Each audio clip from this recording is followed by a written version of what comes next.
a quick look at 2019. Looking back helps us to realize two things. It builds your faith.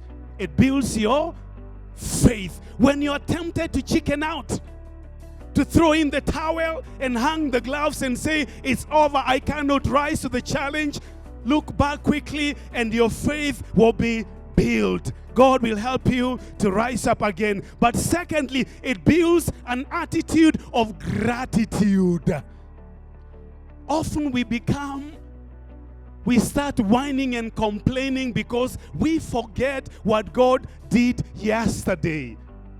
God was with you when your back was against the wall. He came through for you. So when you remember what God has done in the past, even when you don't have it all together figured out in your life, you're reminded that God will do the same thing in seasons ahead of you. You develop gratitude. You complain less and you become more grateful and thankful to the Lord. So what's the theme for 2020? What is God saying to us in this new year? As I said, it's not just a new year. It's not just a turning over of a leaf into a new calendar. It is a new season in our lives. Early August 2019, the leadership team retreated under the leadership of Bishop.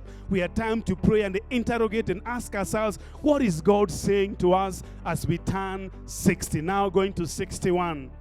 We sense that God is telling us to trust Him for new challenges, to trust Him and not to slow down. When you turn 60, they will tell you, begin to slow down. You're not growing any younger. God is saying to the contrary, all right, get ready. Get ready. There's a spiritual adventure ahead of you. God is not done with us. So we sense that God is telling us, led us actually to Joshua chapter 14 and verse 12. Caleb was 85. How many 85-year-olds do we have in the house today? Caleb was 85. No 85-year-old, 80. So we are still young. Caleb at 85 remembered a promise given to him when he went to spy and sojourn in the promised land, and God told him, whatever you set your foot, whatever you went to sojourn and spy, I have given it to you as your inheritance.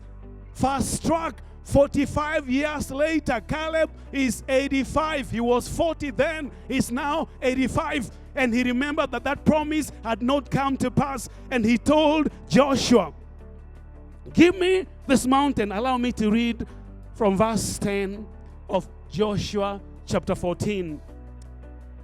And now behold, the Lord has kept me alive.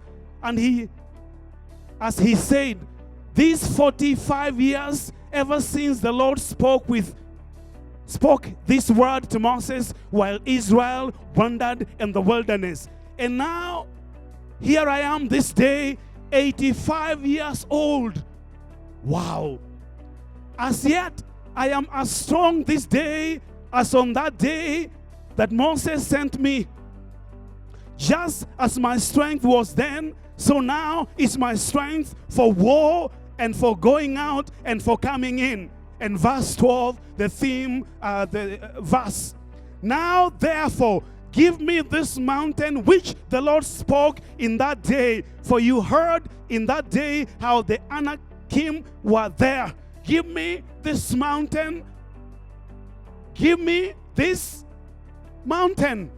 Now therefore, give me this mountain of which the Lord spoke in that day. A promise spoken 45 years before. Caleb is saying, before I go to the way of all the earth, before I kick the basket, before I go yonder, I want to see this promise realized in my life. Therefore, give me this mountain. Let's have the picture there. Give me this mountain. You see, the mountain is not just a physical feature. It represents the promise God has given you as an individual. the word of the Lord that God has spoken to you in the past that has not come to pass yet.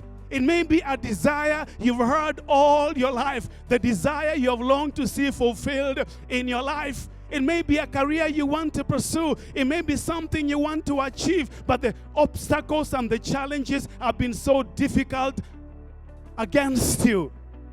That may well represent the mountain you're trusting God for to give you in 2020. I believe without any fear of contradiction that 2020 is a year of the fulfillment of the promises of God. The promises God has spoken in the past are going to come to pass, many of them in our lives in the year 2020. Give me this mountain. Joshua 14 and verse 12